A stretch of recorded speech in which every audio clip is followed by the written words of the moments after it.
আসসালামু আলাইকুম। শুভেচ্ছা সবাইকে। আশা করছি ভালো আছেন। ভারতের যে নির্বাচন হয়ে গেল সম্প্রতি, এই নির্বাচনে শুভেন্দু অধিকারী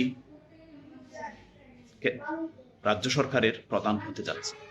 তিনি মমতা বন্দ্যোপাধ্যায়কে হারিয়ে ক্ষমতায় বসতে যাচ্ছে। শুভেন্দু অধিকারী বিজেপিরই লোক এবং তীব্র হিন্দুত্ববাদী একজন নেতা, এবং তার হাত মানুষের খুনে রাঙা। বিজেপি পশ্চিমবঙ্গে ক্ষমতায় আসতে যাচ্ছে, এই ডামাডোল প্রচার হওয়ার পর তারা মসজিদে হামলা চালাচ্ছে, তারা রাস্তাঘাটে হামলা চালাচ্ছে, সাধারণ মুসলমানদের বাড়িঘর ভেঙে দিচ্ছে, মসজিদ ভেঙে দিচ্ছে, মানুষের দাড়ি ধরে টানাটানি করছে, জোরপূর্বক জয় শ্রীরাম স্লোগান দেওয়াচ্ছে। এটাই বিজেপির চরিত্র, এটাই বিজেপির ধর্ম। এতদিন ধরে পশ্চিমবঙ্গে মমতা বন্দ্যোপাধ্যায় অনেকটা পাপার স্টেট হিসেবে কাজ করেছেন। পাপার স্টেট কি? পাপার স্টেট হলো দুটি যুদ্ধবাজ রাষ্ট্রের মাঝখানে নিরপেক্ষ ভূমিকা পালন করা একটি রাষ্ট্র। মমতা বন্দ্যোপাধ্যায় তার কলকাতাকে নিয়ে এতদিন পাপার স্টেট হিসেবে বাংলাদেশ এবং দিল্লির মাঝখানে দাঁড়িয়েছিল, যার ফলে দিল্লির উগ্রপন্থীরা খুব সহজেই বাংলাদেশের নাগাল পায়নি। এখন যেহেতু দিল্লির উগ্রপন্থীরা কলকাতা পর্যন্ত পৌঁছে গেছে, সুতরাং এটা বাংলাদেশের জন্য অনেকটা অ্যালার্মিং।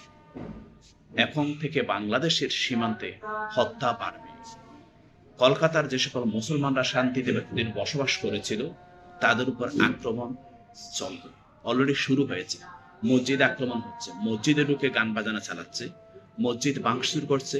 একই সাথে রাস্তাঘাটে যে সকল সাধারণ মুসলমান চলাফেরা করছে, তাদের দাড়ি ধরে টানছে, তাদেরকে মারধর করছে এবং ঘরবাড়ি ভাঙচুর করছে। এটা সবেমাত্র শুরু হয়েছে, এটা আরো বাড়বে। আমাদের বাংলাদেশ সরকারের উচিত হিন্দুত্ববাদী তীব্র ভঙ্গি যারা, ভারতের বিজেপি সরকার যারা ক্ষমতায় এসেছে, এদেরকে ট্যাকেল দিতে। বাংলাদেশ উচিত চীন, পাকিস্তান, তুরস্ক এবং ইরান, এই দেশগুলোর সাথে সম্পর্ক বৃদ্ধি করে। অলরেডি বাংলাদেশের স্বরাষ্ট্রমন্ত্রী পাকিস্তানের সাথে গোয়েন্দা তথ্য স্থানান্তরের চুক্তি স্বাক্ষর করেছে।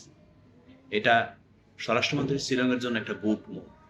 এতদিন ধরে স্বরাষ্ট্রমন্ত্রী সালাউদ্দিন সাহেবকে শিলং শিলং বলে যে প্রচারণা চালানো হচ্ছিল, সালাউদ্দিন সাহেব হয়তো এখান থেকে কিছুটা বেরিয়ে আসতে চেষ্টা করছে, এবং এটা বাংলাদেশের জন্যই ভালো। দিন শেষে ভারত এবং বাংলাদেশের যদি কখনো যুদ্ধ বাঁধে, প্রথম বুকে বুলেট নেওয়ার জন্য দাঁড়িয়ে যাবে পাকিস্তান। এটা মুসলমানের রক্ত। আমরা আমাদের বাংলাদেশ সরকারকে অনুরোধ করব, তারা যেন আমাদের সামরিক দিক দিয়ে শক্তিশালী পদক্ষেপ নেয় এবং কূটনৈতিক প্রচেষ্টা চালায়।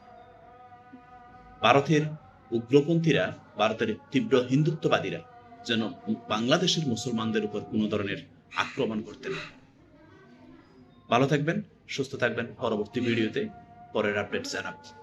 যারা এই চ্যানেলের ভিডিওগুলো দেখেন, সাবস্ক্রাইব করবেন, ফলো দিবেন, শেয়ার করবেন, এটুকু আশা করছি।